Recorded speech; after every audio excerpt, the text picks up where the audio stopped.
પારણાને ઝુલાવ્યું। હવે બજરંગદાસ બાવાની ઝોલી તમારી આગળ લઈને મોકલવી છે વાલા। બે મિત્રો તમારી સામે આવે છે।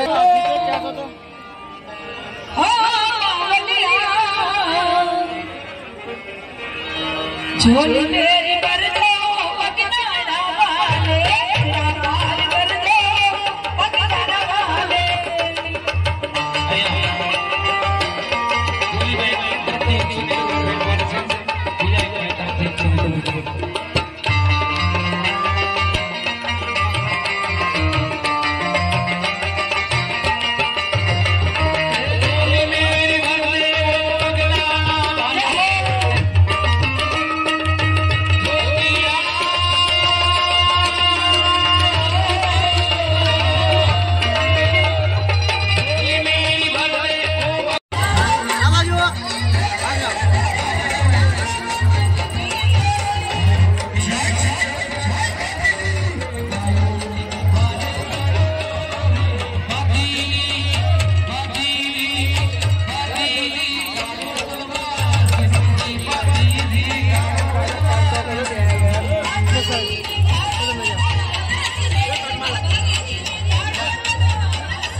हाँ હું નીકળી જાઉં। हाँ एक मिनट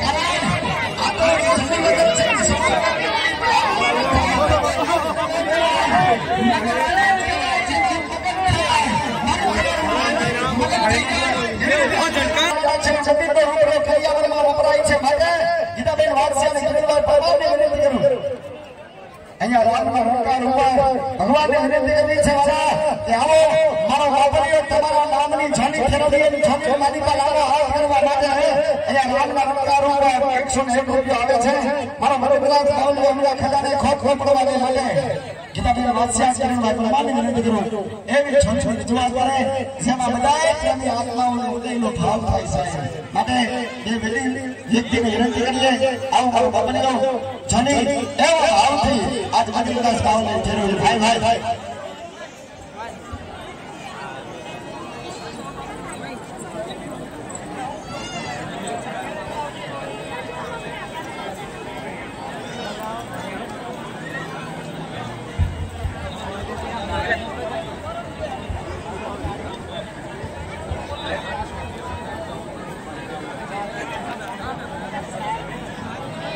Yeah.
નહીં જોતો કાકા મોબાઈલ પાછો લેજો કાકા મોબાઈલ પાછળ લેજો